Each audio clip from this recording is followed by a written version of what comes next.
my name is Annette, and you might know me on social media as Nettersplays, and today I'm going to go over the games that I acquired and also give you my first impressions of those games for the month of March. Now, out of all the 14 games that I did acquire, I only got to play 8 of those games. Unfortunately, I didn't get to play as much as I wanted to, but however, a lot of those unplayed games are actual expansions, so I don't feel too bad about not playing them. So let me go over those unplayed games first. So the first game I'm going to go over is this game that I absolutely love, and that game is called Concordia. Now, Concordia, I already have the Salt expansion to this game. However, what I wanted to add more of are those maps. Now, I tend to play a lot of two-player games, so after researching and looking online on BGG, I found that the other maps that could expand into this game actually were better for 2 players. So that's why I acquired the Gallia and Corsica as well as the Britannia and Germania maps. Now, they're 2 big maps that I can easily add to a 2-player game, and it creates a little bit more competition, a smaller area, and it's a little bit easier to play with 2 players because we're competing closer to one another and trying to gain a area that is usually spread out, and it doesn't work very well with 2 players. So it kind of condenses it to a smaller area that we're trying to fight over a little bit more. So I'm really excited about expanding this world of Concordia and playing it better with 2 players. So the next game again is another expansion to another great game that I already like, and that game is Imperial Settlers. Now, the expansion that I got is actually the Aztecs expansion. And so what I really kind of grabbed me with this expansion is the fact that it's an Aztecs faction that I get to add into Imperial Settlers.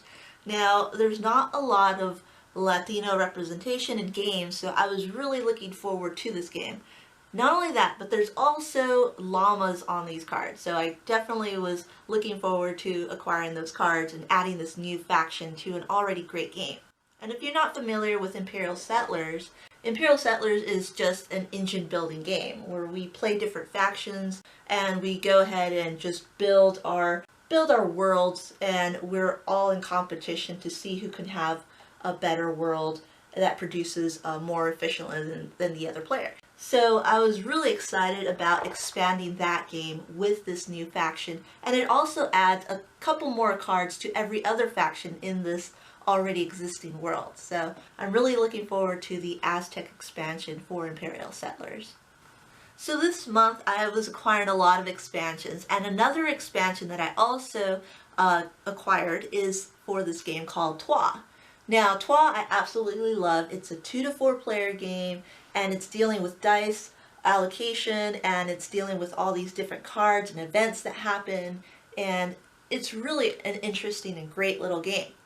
So I wanted to expand that by getting the Ladies expansion. The Ladies of Qwixx is an expansion to that game, which adds a little bit more to it. So it adds different event cards, different character cards. It adds just a few more cards to kind of make the game a little bit more variable. And another cool thing about this expansion is that it has different modules. It has a total of 5 different modules, and you can switch them out or play with all of them. It also adds different dice that you can add to the game, and it adds this whole different world where you can actually work with the castle walls that are on the game board. This game right here is just going to expand even more greatness to this already awesome little game that I already love to play. So that is Ladies of Qwixx. So another game that I also acquired but I didn't manage to play is this game that I backed on Kickstarter, and that game is called Virulence. It's an infectious card game, and what it's all about is viruses and biology, and it's about collecting sets of cards or collecting different sets of viruses. And we're all in competition of acquiring these different sets to score the most amount of points. So another game that this kind of reminds me of is this game called Sushi Go. Now in Sushi Go, what you're trying to do is you have a hand of cards and you pick a card to add to your tableau, and then you pass all the cards to the other player to your left. And then what you're doing is you're kind of doing this drafting system where you pick one, you just pass along the others, and you eventually build this tableau in front of you. Now with Virulence, however, you're not drafting. Instead, you're doing simultaneous selection. And that all means that everyone has the same hand of cards, numbered 1 through 6, and whoever plays the number 6 card, or the highest value of the set, gets to select which card they want from the center of the table to add to their tableau. So it's again another set collection, but it's done in an interesting simultaneous selection kind of way. And it's also dealing with science, which is something that I really enjoy and love. That's a little different than any other game that's out there.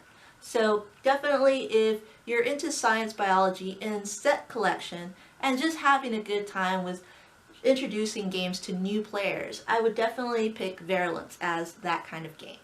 So during the month of March, I also received a few visitors, and they came all the way from Australia. And one of them is called Angela. Now, Angela is on Instagram, and I met her there, and she's known as the Girly Gamer. And on Twitter and on YouTube, she has her own channel called Nerfenstein. So I'll leave the links down below where you can follow her. But she was really nice enough to come visit me in San Francisco along with her partner Tracy. And they both gifted me a few games as well. So let me go over those games quickly. So the first game they gifted me is a small little card game called Ninja Dojo Fight. Now, Ninja Dojo Fight is a 2 to 4 player game, and it's just a small little deck of cards. And how you play this game is pretty much like a little light filler game where you're pretty much trying to sneak into a dojo by playing these cards that have different numbers, 1, 2, 3, or 4, and whoever has the highest value goes into the dojo and steals a weapon. Now they can either steal a different type of weapon, or they can even steal some ramen as well. So it's just really cute, it's really light, and it's something that's pretty much like a filler that you can play in between games. But that is Ninja Dojo Fight. So this next game is also another game that Angela and Tracy gifted me, and that is called Entropy.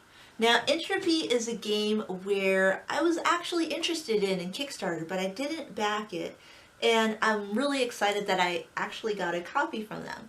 So in Entropy, what I really love about this game is the artwork that's involved on the cards themselves. And how it plays, or the kind of world that it sets in, is that we're all these different characters, and we all lived in the space-time kind of parallel universe, and then we kind of fragmented our times and space. And so what we're trying to do is acquire our different landscapes by collecting these different fragments of our worlds and trying to piece it together so we can go back towards that world.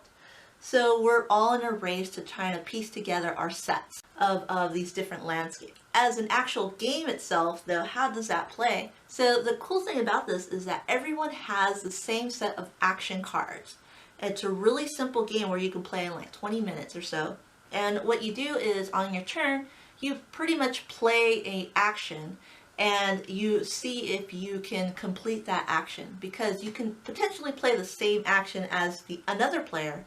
And when that happens, you kind of clash and dismiss each other's actions. So there's a little bit of kind of trying to guess what the other player is going to play, and also try to not pick the same card that they do.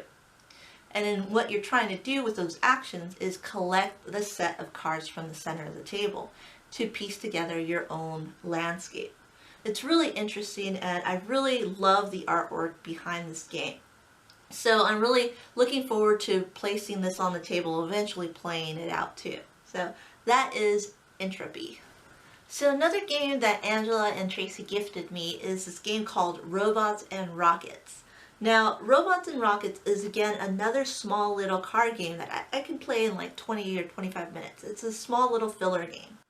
And what you're trying to do is you have these different rockets that can fit a certain amount of robots in.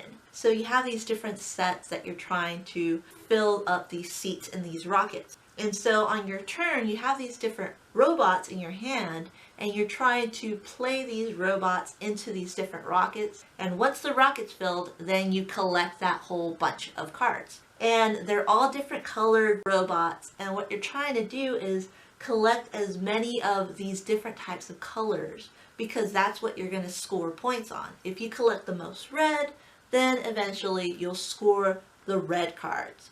And so the cool thing about this game here is that you are pretty much just playing all these cards. It flows really fast and it's really easy to pick up. I mean, we read the rules, we dealt the cards, and we started playing, and we were done in about 20 minutes. And it was so light and so quick to play, and it was a lot of fun, actually.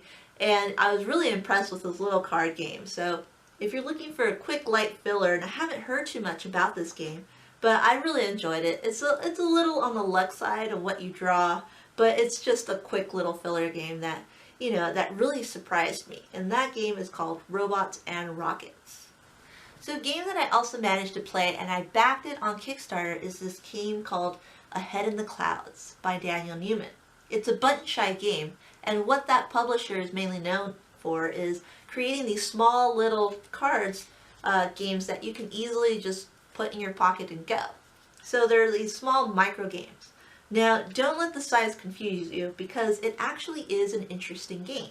And what I did manage to do with this game is get it on the table quickly, because it's so small and compact and it's not intimidating. It's only a 2-player game, but what I really enjoyed about it is the complexity and sort of decisions that are involved with this small little compact game.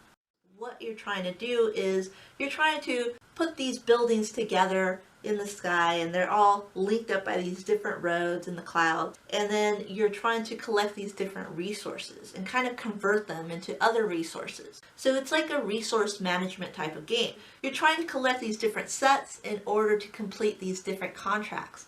And so it's a racing game too, because you're trying to complete these contracts before your opponent does.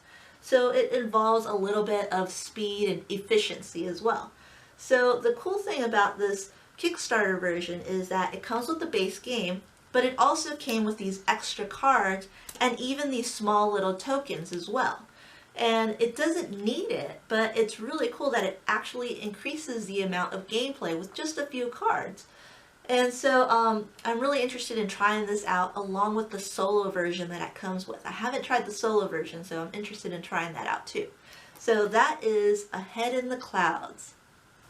So the next game is another small little compact game that I also backed on Kickstarter, and I finally received it. And that game is called Fugitive. Now, Fugitive, what I really liked about this game first off is the box and what it is. And so you can see it's a small little box, but it's supposed to resemble a suitcase or a luggage piece. The cool thing about it too, besides the actual look of the box itself, is that it flips open and it has all these different cards in here. And the cards themselves, it's really interesting because it's supposed to play out this scene of a fugitive trying to escape this marshal. And so this game is a 2-player game where one player is going to be the fugitive running away from the marshal, and the other player is of course going to play the marshal trying to capture the fugitive. In this game, it's an asymmetrical game, so the way that you're playing is different than the other player. And what you're trying to do as a fugitive is you're trying to make sure that the marshal doesn't catch you, so you're going to play these different cards to outrun them. The cool thing about this is it's a little deductive kind of reasoning type of game. It's unlike any game that I already have, and it's something that I feel that I can easily take with me and play it anywhere. It does kind of take over a bit of space on the table, and it's a little hard to find the amount of space for that 2-player simple little card game, but just trying to outwit your opponent is really interesting in this game. As far as the marshal is concerned, and the marshal trying to figure out where that fugitive is, there's ways to kind of take away cards, so that way your fugitive is not running away from you. And then at the end of the game, when you're done playing, you have this scene that's created of the different cards that are laid out, because every card is different from one another, and it plays out a scene on each individual card of the chase between the fugitive and the marshal. So I thought that was really smart and interesting too. So definitely if you're interested in a 2-player asymmetrical deductive reasoning game, then Fugitive is a really good place to start with. So the next set of games belong to a different type of genre that I haven't really explored too much of, and that is called a roll and write. Now, a roll and write game is something where you generally have a set of dice and you roll them, and then according to that outcome, you go ahead and write it in on a little score pad or on a little different card and such.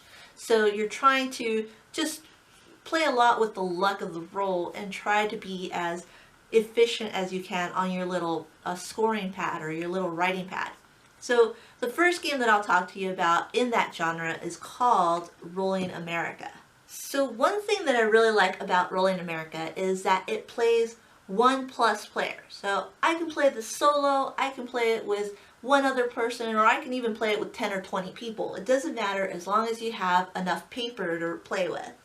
And the cool thing is that I actually managed to get a laminator, so I can just reuse these different scoring pads all the time. Another cool thing about this is that it's really easy to introduce to anyone because you're all playing together, and what you're doing is you're going ahead and reaching into this little draw bag and you're taking out 2 dice. What you do with those 2 dice is you roll them, and whatever color and value it is, then you get to place it onto your little map of America. So the color, according to the different areas, you see the dice and what color they are, and then whatever value it is, you go ahead and put it in one of those colored areas of that type. Of course, you can mess around with like the color type, you can guard them and such, and that's a little bit more to the game. But what you're trying to do in 8 rounds is pretty much fill up as much as you can without breaking the rule. And the rule is that you can't place a number next to another number if it's more than 1 value. So if you have a 6 filled in this area, you can't put a 4 or a 3 or a 2 or 1. It has to be either a 5 or a 6 that's next to it because it can't be more than a value of 1 higher or lower. So the cool thing about this game is just that it was just really easy to learn, and then I can also play this game solo too. So I don't need anyone else to play it. I can just play this game and kind of try to beat my score that I received the previous time I played it. So definitely if you're looking into a really light roll and write game, you should check out Rolling America. So another little light game that I've also been enjoying as a roll and write is called Qwixx. Now, Qwixx is easy to introduce, and it's just fun for everyone, whoever's playing this game, because what you're doing is everyone has the same scoring pad, and you have the set of colored dice. You also have some white ones. And as an active player, what you do is you roll them all. Now, you announce the value of the white dice, and everyone can decide to add that value to their sheet. Or you, as the active player, can also grab the value of a white die and add it to a value of the other color dice and add that to your sheet. Now, what you're trying to do on the sheet is you're trying to fill in or cross out as many numbers as you can, because the more numbers you cross out of each color, then the more points you'll get, and you're trying to get the most amount of points in this game. The hard thing about this game is that these numbers, the red and yellow, are going in ascending order. So you're going from 2 to 12, and then the blue and green are going in descending order, so you're going from 12 to 2. So once you go along from left to right, and if you cross out the 7 yellow, well, you're not going to be able to go back and cross out that 2 because you can only move in one direction. So you're trying to fill in as many numbers and you can't go back. So what you're trying to do is trying to be lucky with the draw or the roll, and also trying to accomplish as many colors as you can before being locked out or the game ending because someone can't fill in their sheet. So it's a really cool game, and I've really been enjoying it. It's something that I can play easily at the end of the day, and it's something that takes not that much time, and it's really easy to introduce to people too. So that is the game Qwixx. So another roll and write game that I've also been enjoying, but is not as simple as Qwixx and Rolling America, is this game called Dice Stars. Now, Dice Stars is a little bit more complex, and you can also play this solo too. I play as 1 to 4 players. Now, it's also still pretty quick. However, the decisions in this game are a little bit more complex than the previous games I talked about. the same thing goes. Like, you still have a set of dice that you're rolling and you're placing into this bag and you're drawing out a certain amount. And you're also having the sheet that you're trying to fill in. The hard part is deciding what to use and how much to draw out of the bag, and also pressing your luck too. Because these dice that you can collect and roll, you can fill them in as numbers, which go across from left to right, or you can take them as colors, and the colors go from top to bottom. You can fill it in, and what you're trying to do is complete this block of white area right there by filling it all in with numbers or just X's that you've crossed out. You're trying to get the most amount of points. However, you can also press your luck because there is no number 1 on those dice. There's a star. And these stars you can fill in by collecting those stars and filling them over here in this yellow area. Now this yellow area here, if you fill in a whole row of stars, then it'll duplicate whatever number you've managed to acquire on this left area with the white area and the green. So you're trying to press your luck and collect these different stars and these different numbers.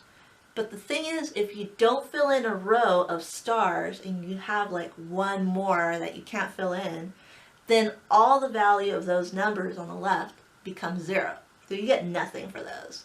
So it's a really fun, interesting push your luck game that has a lot of interesting decisions with it, and I've really been enjoying it. And the solo game for this is super hard. I don't think I've beaten it yet. It's pretty hard to play, but I really have liked the decision making in Dice Stars itself. So if you're interested for a roll and write that has a little bit more meat to it, then you should try Dice Stars. So another game that I also considered as a roll and write, but is a little bit different than the other games, is called Avenue. Now, the reason that this is a little different is because it doesn't have any dice, but what it has is this deck of cards. Now, the deck of cards acts as a form of randomizer, just like the dice. And also it has a sheet of paper that you're trying to fill in too. But instead of it being numbers or things that you're trying to X out or fill in, it's a map that you're creating. And so what you have on this map are these different little cities and a whole bunch of grapes all over the place. What you're trying to do is you have a card, and one of these cards is taken out from the game, and these other cards you're going to flip one over one at a time. You're going to have a total of 5 rounds. And say, for example, you draw the C card, that means that your little C farm right here is going to score points this round. So everyone is going to have this deck that they're going to follow. And it's sort of like bingo in a way, because you turn over the top card of that deck, and this card right here is going to designate what type of road you can fill in on your map. And there's different types of roads. There are roads that kind of curve or go straight up and down or left and right. And so what you're trying to do is you keep on drawing these cards until you have 4 yellow cards. Now once you have 4 yellow cards, then that round is over. So there's a form of pressing your luck in the game because you don't know when the game is going to end. And what you do on your sheet is you connect these different roads between the farm and all these different grapes that you're trying to collect. And if there's a connection between all the grapes and that farm during that round, then you score those points. Then you move into the next city, and the next town could be the letter E. So now you're trying to score this town right here. The thing is, between rounds, you can only score more points than the previous round. Because if you score the same amount of points or less, then you get a big fat 0. In fact, you get -5 points at the end of the game. So this game is really fun. I've been really enjoying it. It could play 1+ players. You could play it solo, or you can play it with like 10 or 20 people again. I mean, you could play it any amount of people as long as you have this sheet that everyone can write on, or just laminate them like I do. But the cool thing about this game is that it's really easy to introduce. Everyone's working on the map at the same time. The only bad thing I would say is that I wish there was a different map with like different city orientations or different types of grapes or something like that to add a little bit more variety to the game. But so far I've really been enjoying it, and I think it's a lot of fun. And every time I've played it so far, everyone I've introduced it to has really enjoyed Avenue a lot. So that is the game Avenue. So the last game I'll talk to you about is the big game of the month. Now this game is a 2-player only game, and it's also by a designer that I've really been liking recently, and his name is Uwe Rosenberg. And this game is called Fields of Arle. This is a 2-player only game. You can also play it solo, but I managed to play it with 2 players. And this game, I mean, you can see it from the cover, it's all about farming. So it's nothing very different than any of the other games that you know about farming. However, it's an Uwe Rosenberg game, meaning it's going to be pretty epic. And it pretty much was. So in this game itself, it played in about 2.5 hours for us, because we also had to read the rules and we also had to get acquainted with all the tiles in this game. It's a worker placement game, and it's set really weird because you have a summertime and you have a wintertime actions that you can select. So during the summertime, you can place your worker on those different type of actions that you can take, but you also have a different set of actions you can take in wintertime. And those actions are very different from one another, but they also relate to each other, because sometimes you get better resources in the winter, but you have to use those certain resources to exchange or transfer them in the summertime. It's kind of like a resource management too in this game. So it's a worker placement along with resource management, and what you're trying to do is, of course, get as many points as possible. And the way you can get points in this game is just so variable. You could pick different pathways to get as many points as possible. So you could build all these buildings, and you can also go into the farming animal kind of strategy by collecting all these different types of animals. You can also go into the crop business and get all these crops, so you can have an abundance of food and you can make a lot of bread. And you can also collect all these different types of carts and have them deliver these different products that you're making on your farm, and delivering them gives you points as well. And I mean, there's so many different pathways that you can take with this game. What I really enjoyed about Fields of Arle is the first initial impression that I had of it was just, there's so much to do in this game, and it was a little bit overwhelming because I didn't know what I wanted to do. Of course, I know I wanted to be an animal farmer, so I wanted to raise all these animals, and I didn't want to butcher them or anything. I just wanted to have an abundance of animals. And I sort of did too at the end of the game, but pretty much this game is just a sandbox of itself, because I was doing a certain thing and my partner Mitch was doing a different thing, and the game was still close enough, but it was interesting because there's nothing really to motivate us to do a certain thing at the end of the game. There is no end of game kind of goal or anything like that. It was just do whatever you want and just be efficient with it, as efficient you can be. So it was really interesting. I'm interested in trying out the different strategies in the game, and I think it's a really epic 2-player game. We don't have too many of those, so it's really a great game that I'm looking forward to playing a little bit more and kind of exploring this game a little bit more. So definitely, if you play a lot of 2-player games, and if you already like Uwe Rosenberg, his other games like Agricola or Le Havre, or even Ora Labora, which I love Ora Labora, this game itself offers a little bit more for just 2 players. So this is specifically made for 2 players, which is great for me. So definitely check out Fields of Arle. Well, thank you so much for watching this video. I hope it piqued your interest, and hopefully you found a few more games that you weren't familiar with, or maybe you were familiar with and you enjoyed the overview of them. So definitely thank you for watching. And if you want to also follow me, you could follow me on Instagram, on Twitter, I'm on Facebook, as well as a part of the Meeples Included and the Instagamers Network. You could follow me all as Nettersplays. The links are down below and at the end of this video. But thank you so much for watching. Make sure you like and also subscribe, and leave a comment too if you're interested in other games that that you want to introduce me to, or you have something to say about the games that I talked about too. So definitely I'll see you later, and thanks for watching. Bye!